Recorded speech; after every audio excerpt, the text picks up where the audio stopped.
Hoy en El sueño de Raskolnikov, Gabriel García Márquez.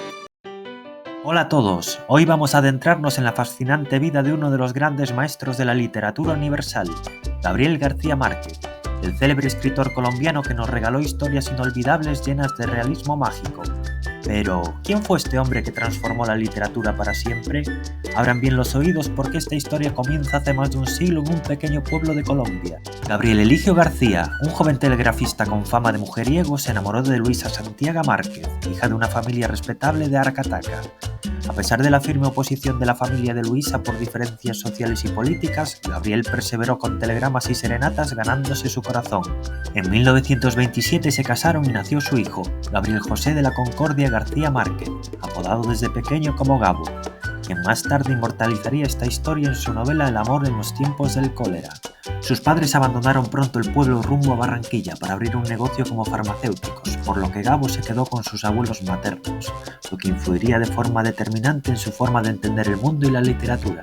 Su abuelo, el coronel Nicolás, le inculcó desde muy pequeño la costumbre de buscar en el diccionario todas aquellas palabras que no entendiera o le causaran curiosidad, así como el amor por los libros y los relatos, animándolo a explorar el mundo a través de ellos.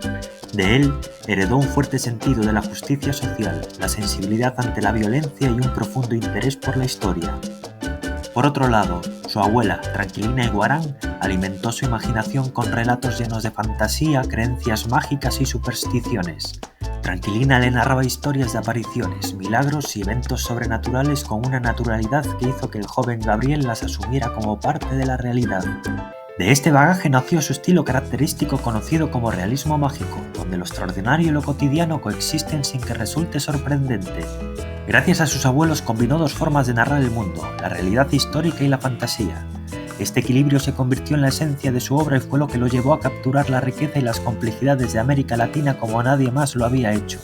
En sus propias palabras describía esta etapa de su vida como el depósito de todas las experiencias que utilizaría en el resto de su obra. Teniendo talento desde pequeño para el dibujo y las letras, con el paso de los años se decanta por estas últimas. Su padre quería que fuera abogado, pero él tenía muy claro que quería ser escritor y se produce una disputa entre ambos. Gabo le dijo: «Quiero ser escritor», y su padre le respondió: «Comerás papel».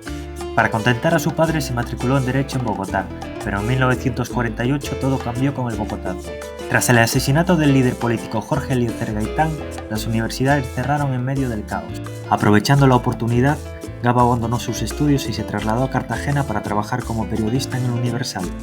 Más tarde llegó a Barranquilla, donde escribiría su famosa columna La Jirafa en El Heraldo.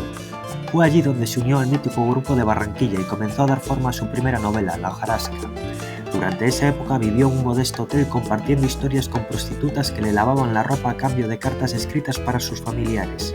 Posteriormente trabajaría para El Espectador, dando un golpe de autoridad como periodista con su serie de crónicas Relato de un náufrago. En ellas narró la tragedia de un barco militar hundido y destapó la corrupción dentro de las Fuerzas Armadas colombianas. La dirección del periódico, temiendo por su vida, decide mandarlo como corresponsal a Europa, donde ejerce como reportero en varias ciudades y aprovecha para visitar la Europa comunista. Cuando el dictador Gustavo Rojas Pinilla clausura El Espectador, se queda sin trabajo y sueldo, pero aún así decide quedarse en París. Atraviesa una difícil situación económica en la que incluso llega a cantar para sobrevivir, pero aprovecha para comenzar su novela El coronel no tiene quien le escriba. Regresa a América en 1958 y se instala temporalmente en Venezuela, donde combina su intensa actividad periodística con la escritura y contrae matrimonio con Mercedes Barcha, su compañera de vida. El triunfo de la Revolución cubana en 1959 lo lleva a viajar a la isla, donde establece una relación cercana y duradera con Fidel Castro. Durante su estancia en Cuba es nombrado director de la agencia de noticias Prensa Latina, desde donde promueve una visión favorable de los acontecimientos revolucionarios. En 1961, en plena tensión de las relaciones entre Cuba y Estados Unidos, es enviado a Nueva York, pero su postura a favor de la revolución lo enfrenta con la comunidad cubana exiliada, renunciando a su puesto en mayo de ese año. Al abandonar Nueva York establece su residencia en México. Allí publica El coronel no tiene quien le escriba. Se relaciona con escritores como Juan Rulfo y Carlos Fuentes y escribe sus primeros guiones. Durante 18 meses se recluyó para dar forma a una obra que había estado gestando durante años. Mientras tanto, su esposa Mercedes asumió por completo las responsabilidades domésticas y económicas, permitiéndole dedicarse plenamente a la escritura. Finalmente, en 1967 la novela fue publicada por la editorial sudamericana bajo el título de 100 años de soledad. convirtiéndose en un éxito literario arrollador y en un hito de la literatura universal clave para el auge del boom latinoamericano. A través de la historia de la familia Buendía y el pueblo de Macondo, la novela retrata los ciclos históricos, las luchas sociales y los mitos de América Latina, fusionando realidad y fantasía, convirtiéndose en un símbolo de la identidad latinoamericana. El éxito de la obra le proporciona diversos premios y el reconocimiento como escritor.